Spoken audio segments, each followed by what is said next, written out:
La saga de l'Alliance israélite universelle, racontée par Georges Bensoussan, au micro d'Ariel Danan.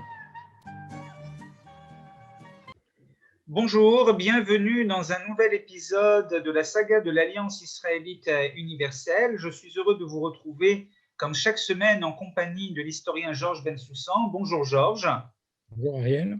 Alors nous arrivons en fait quasiment à la conclusion de ce cycle qui nous aura occupé pendant une année autour de l'histoire de l'Alliance israélite universelle et nous allons aborder ensemble finalement les 40 ou 50 dernières années de l'institution en montrant, comme vous avez commencé à le faire la semaine dernière, que l'Alliance, à cause des phénomènes de décolonisation, à cause du départ des communautés juives, a vu une grande partie de son réseau scolaire fermé, mais a multiplié les tentatives pour enrayer son déclin qui ne dépendait en fait finalement pas d'elle. Exactement, c'est ce qui s'est passé dans les années 50 et on a souligné la semaine dernière qu'il y a une exception assez étonnante à ce déclin, c'est l'exception marocaine, mais on ne va pas y revenir ce matin. L'Alliance a tenté d'enrayer le déclin, elle a multiplié dans les années 50 des manifestations à cette fin. Par exemple, en 1954, elle a lancé une journée de l'Alliance une fois par an. En 1955, elle a créé un comité parisien. En 1956, le comité des dames de l'Alliance. Elle a organisé des tournées de conférences en s'appuyant sur les comités locaux, très nombreux. D'ailleurs, il y avait 80 comités locaux au milieu des années 50. Mais sur le fond, rien n'a enrayé les raisons de fond parce que, comme vous l'avez dit, ces raisons de fond lui échappent totalement. C'est tout simplement la décolonisation, le statut d'indépendance, la nationalisation des systèmes d'enseignement qui fait que l'Alliance devait nécessairement disparaître.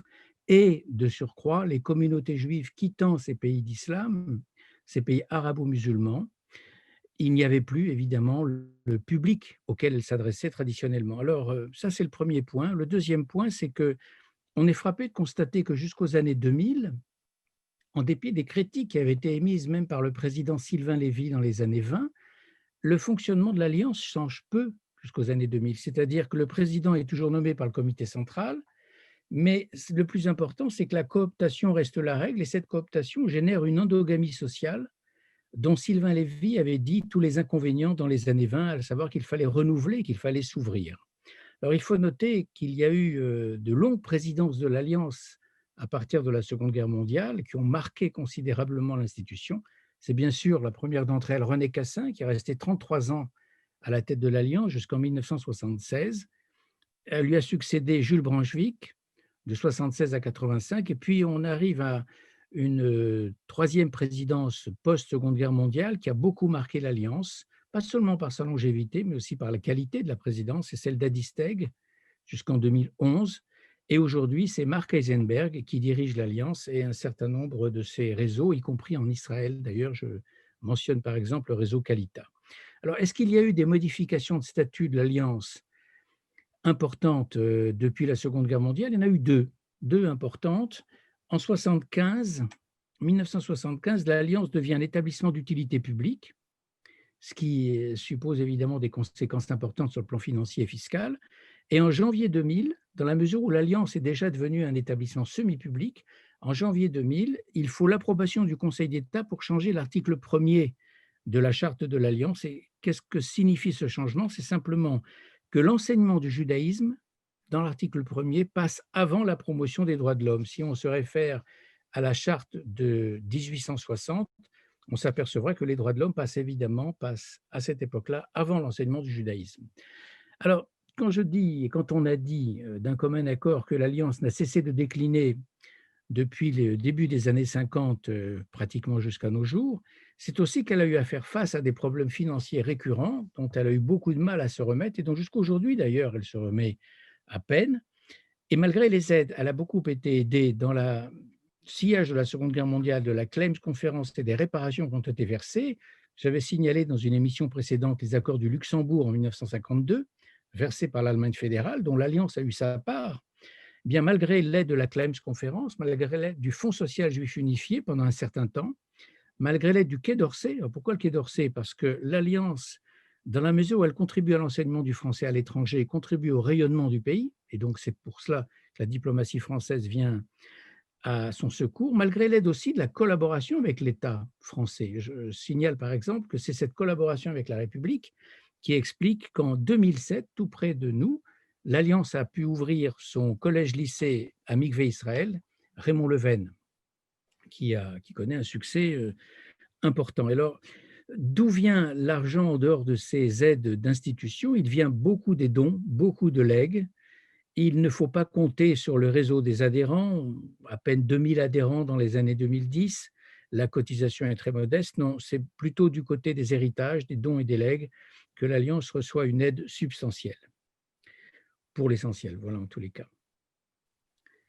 Et est-ce que, au-delà des problèmes financiers, est-ce que finalement l'Alliance, ces 20 ou 30 dernières années, n'a pas véritablement changé de mission d'une certaine manière, ou en tout cas fait évoluer ses priorités qui correspondent aussi à ce que vit le peuple juif à travers le monde, en se recentrant d'une certaine manière, alors toujours sur l'excellence de l'éducation, de l'enseignement, mais en mettant plus en valeur à la fois l'enseignement du judaïsme pour les enfants dans les écoles, mais au-delà des écoles, puisqu'il y a eu beaucoup de projets culturels sur le judaïsme qui ont été développés ces 40 dernières années.